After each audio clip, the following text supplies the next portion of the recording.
મિત્રો, મને આજે પણ બરાબર યાદ છે કે જ્યારે હું એક છોકરાને તેના ઘરે ટ્યુશન લેવા જતી હતી, તે સમય ખૂબ જ અલગ હતો અને સારો હતો.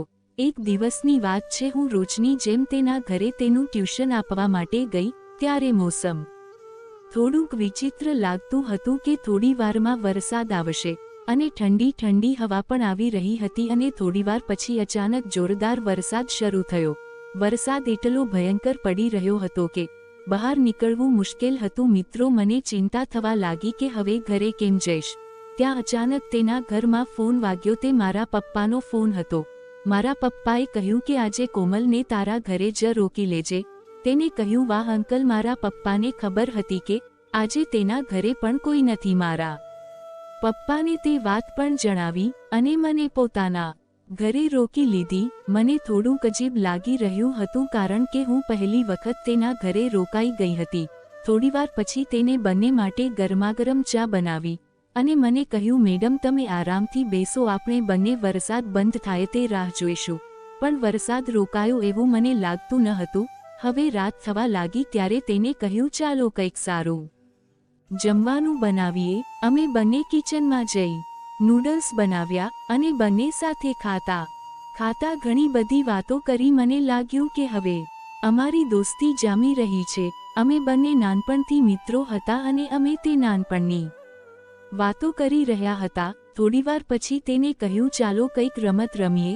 તેણે લૂડો રમવા માટે ફોન બહાર કાઢ્યો અને અમે બંને રમવા લાગ્યા. રમતા રમતા અમારે બંનેની મસ્કરી પણ શરૂ હતી. મને વારંવાર અવનવી જગ્યાએ ટચ કરીને તંગ કરી રહ્યો હતો અને મને ખીજવવાનો કોઈ મોકો છોડતું ન હતો. આખું ઘર અમારા હસવાથી મૂજી રહ્યું હતું. અડધી રાત્રિ થઈ ગઈ હતી અને હું થાકી ગઈ હતી, માટે તે એક ચાદર લાવી અને મને કહ્યું, તમે આરામ કરો, હું બીજા રૂમમાં સૂઈ જાઉં છું. પરંતુ મને નીંદર નહોતી આવી રહી. મેં તેને બોલાવ્યું. મને તેને કહ્યું, નીંદર નથી આવતી, ચાલ આપણે બંને બેસીને વાતો કરીએ. તે મારી બાજુમાં આવીને બેસી ગયો. અમે બંને વાતો કરવા લાગ્યા. અચાનક મને કહ્યું, મેડમ તમને ખબર છે, નાનપણમાં હું તમને પસંદ કરતો હતો. અમારા બંનેની વાત ચાલી રહી હતી ત્યાં અચાનક લાઇટ જતી રહી. આખા ઘરમાં અંધારું થઈ ગયું હતું અને વરસાદનો અવાજ સાથે વીજળીનો ગડગડાટ ખૂબ જ આવી રહ્યો હતો. રોહનની મીણબત્તી ચલાવી થોડું અજવાળું કર્યું. મને ખૂબ જ ડર લાગી રહ્યો હતો. તેણે મને કહ્યું, મેડમ ડરવાની જરૂર નથી, હું તમારી સાથે છું. હું તેની વાત સાંભળીને ધીમે ધીમે વરસાદ ઓછો થવા લાગ્યો અને મને પૂછ્યું, મેડમ તમારું સપનું શું છે? મેં કહ્યું, મારા માતા પિતાનું નામ એક દિવસ રોશન કરીશ. એવું મારું સપનું છે અને હું પોતાને સાબિત કરીશ. ત્યાં તે બોલ્યું, મને ભરોસો છે કે તું તારું સપનું પૂરું કરીશ. મેં તને પૂછ્યું, તારું સપનું શું છે? તેણે હસતા હસતા કહ્યું, મારું સપનું કે છે કે હંમેશા મારા નજીકના લોકોને ખુશ કરું અને ખાસ કરીને તમને હું ખુશ કરું.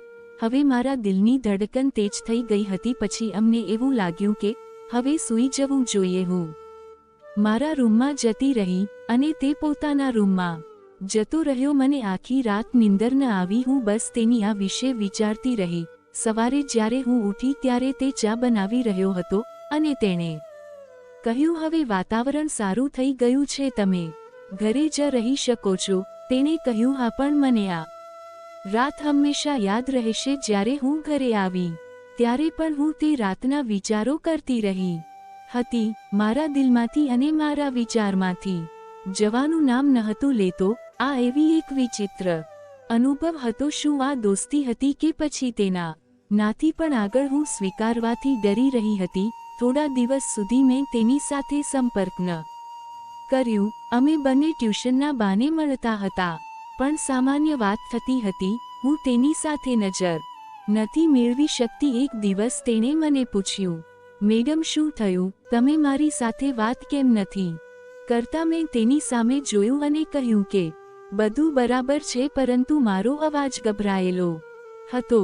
તે મારી નજીક આવ્યો અને બોલ્યો, મને ખબર છે કે કઈ વાત તો છે, તમે મને કહેવા નથી માંગતા. હું થોડી વાર માટે ચૂપ રહી. પછી હિંમત ભેગી કરીને કહ્યું, જ્યારે હું તારા માટે ઘરે રોકાઈ હતી ત્યારે મને ખૂબ જ સારું લાગ્યું, પણ હવે હું સમજી નથી શકતી કે આ દોસ્તી છે કે પછી તેનાથી વધારે. મેં ઘણો વિચાર કર્યો, એટલે કહેતા તે મારી સામું જોયું અને આંખોમાં એક અજીબ પ્રકારની ખુશી હતી અને તે મુસ્કુરતા બોલ્યા, મેડમ, હું પણ ઘણા સમયથી આ વિચારી રહ્યો છું, પરંતુ મને કહેવાનો મોકો જ નથી મળતો. તમે મારા માટે એક દોસ્ત નથી, પણ તેનાથી પણ વધારે છો. એના વાત સાંભળીને હું થોડીવાર માટે હેરાન થઈ ગઈ કે મને સમજવામાં નહોતું આવતું કે તેને શું કહેવું, પરંતુ મારા દિલની અંદર એક ઠંડક હતી. મને લાગ્યું કે મારા મનનો બોજ બધો ઉતરી ગયો. મેં તેને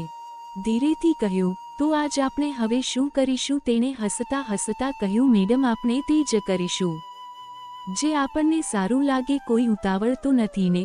આપણે એકબીજાનો સાથ નિભાવીશું. તેની વાત સાંભળી મારી આંખોમાં ખુશીના આંસુ આવી ગયા. તે દિવસ અમારા સંબંધની દિશા બદલાઈ ગઈ. હવે ટ્યુશન ફક્ત ભણવાનું બહાનું હતું. અમે બંને અમારા સંબંધને સમય આપ્યું, એકબીજાને બરાબર સમજ્યા. તે રાત અમારા જીવનની સૌથી ખૂબસૂરત રાત હતી.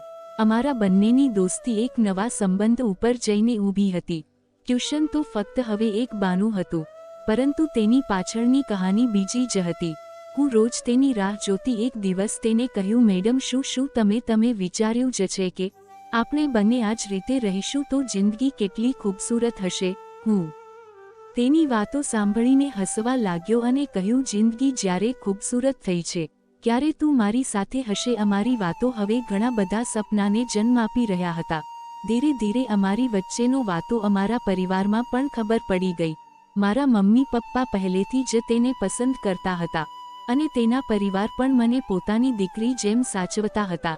એક દિવસ તેને મને બગીચાની અંદર બોલાવીને કહ્યું, મેડમ, હું તમને ને કંઈક કહેવા માંગુ છું. તમે મારો હાથ પકડ્યો અને કહ્યું, તારો સાથ મારી જિંદગી માટે જરૂરી છે. શું તું મારી જિંદગીની અંદર આવવા માટે તૈયાર છું? તેની વાત સાંભળીને મારી આંખોમાંથી આંસુ આવી ગયા. મેં તેને ધીમે ધીમે કહ્યું, મારા માટે એ માણસ પણ મારો વિશ્વાસ છે, મારો સહારો છે અને હું હંમેશા તારી સાથે રહેવા માંગુ છું. અને બંને પોતાના ઘરે વાત જણાવી અને પરિવાર પણ અમારા સંબંધને સ્વીકારી લીધો. અને થોડા સમય પછી અમારા બંનેની સગાઈ થઈ ગઈ. એક દિવસ હું તેની સાથે ઊભી રહી હતી ત્યારે મને તે વરસાદની વાત ફરીવાર યાદ આવી.